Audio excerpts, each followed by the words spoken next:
I think the mutual fund industry clearly was against ETFs and everything ETF stood for. But for a portfolio manager like myself, I quickly gravitated towards them.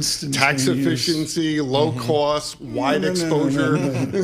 Tax efficiency.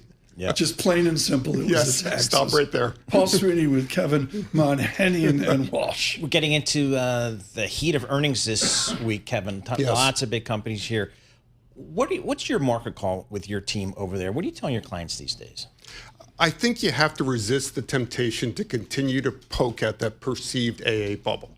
Clearly, this rate of spending that's taking place amongst the big hyperscalers isn't going to go on forever.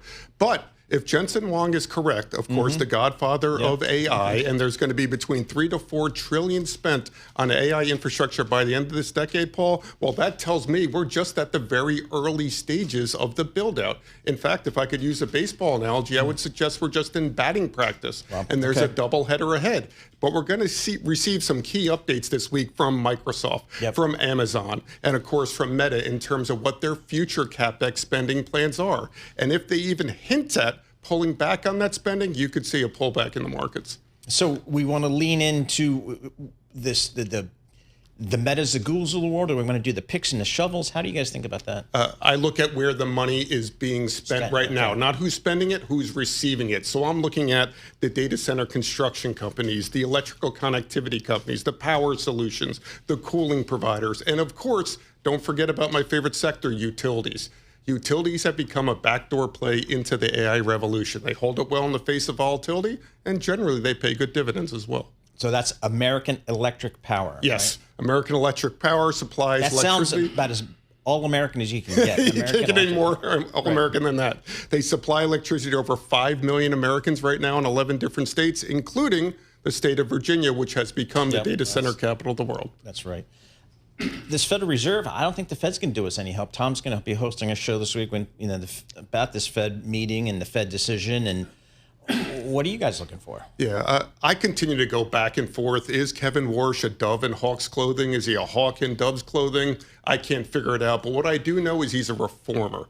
And I believe he's going to change the manner in which the Fed communicates, the manner in which the Fed operates, and the data that they use to make their decisions. And that's going to be done through the task forces. So what do I expect this week? I expect nothing in terms of interest rate activity, perhaps more of a hawkish lean, but I'm really interested in hearing from those task forces and what they're going to do in terms of collecting inflation data, what they're going to do between meetings in terms of communicating. I got to admit, I was impressed with the names of the task force. We'll see if they get anything done. Kevin Mahn with us, your Hennion and Walsh. I love the Smart Trust website, which it really flashes Paul back to Naveen when the Cubs wouldn't win.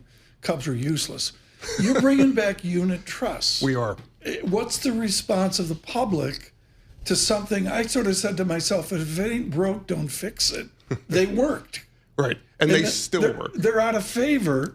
What's the response to your Smart Trust, unit trust, where you buy 15 stocks of a portfolio? This one's a 60-40 quality allocation. Yes. But what's the response? Right. So we have 29 different UIT strategies. UITs, for your listeners who aren't familiar, are another 40-Act type of product. The major difference between a UIT and an ETF or a mutual fund is that it has a defined life between 15 and 24 months, and the portfolio remains static over the life of each series of the trust. Now, we have 29 different strategies. One is our 60-40 quality allocation trust. Our most popular one, not surprisingly, is our AI ecosystem portfolio, because that allows investors to build a portfolio that's across the entire ecosystem, not just narrowed in semiconductors. Is it competing against ETFs? It is competing against ETFs. And in fact, Tom, they come in fee-based CUSIPs. So for a 2-year UIT, such as our AI ecosystem trust, it's only 50 basis points over those 2 years in terms of the C&D fee. That's 25 bips a year. That competes very well with some of these active ETFs. You're doing unit trusts at under 50 beeps. Correct. The advisor can put their own fee on top of that. So who's the typical client for these? Who's a typical customer for these? So our customers are financial advisors across the country. Okay. They determine which of their clients are most suitable for the different strategies. We have income-based strategies based on tax-free incomes, growth-based strategy such as AI ecosystem or a biotech M&A play that we call healthcare innovations. It really depends on what their client wants, and they can do it on a transactional basis or a fee basis. Can they go direct? They cannot go direct. They have to go through a financial advisor. Okay, interesting. So how do you pitch that vis-a-vis in ETF, which just seems to be exploding in terms of funds flows? Sure. So we can bring a new strategy to market in a very short period of time based upon themes that are resonating in the market.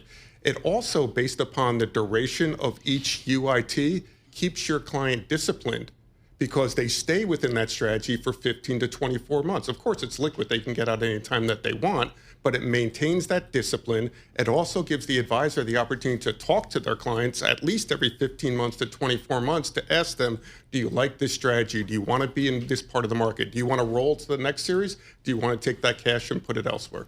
Interesting. So is there a typical, like from your RIA, what's his or her typical client? Are they typically retirees, or are they people looking for capital just allocation? Yeah, it's a great question. So for some of our clients that have retirees, they really gravitate towards our tax-free income product, which invests in municipal closed-end funds for the most part to give it an enhanced level of yield.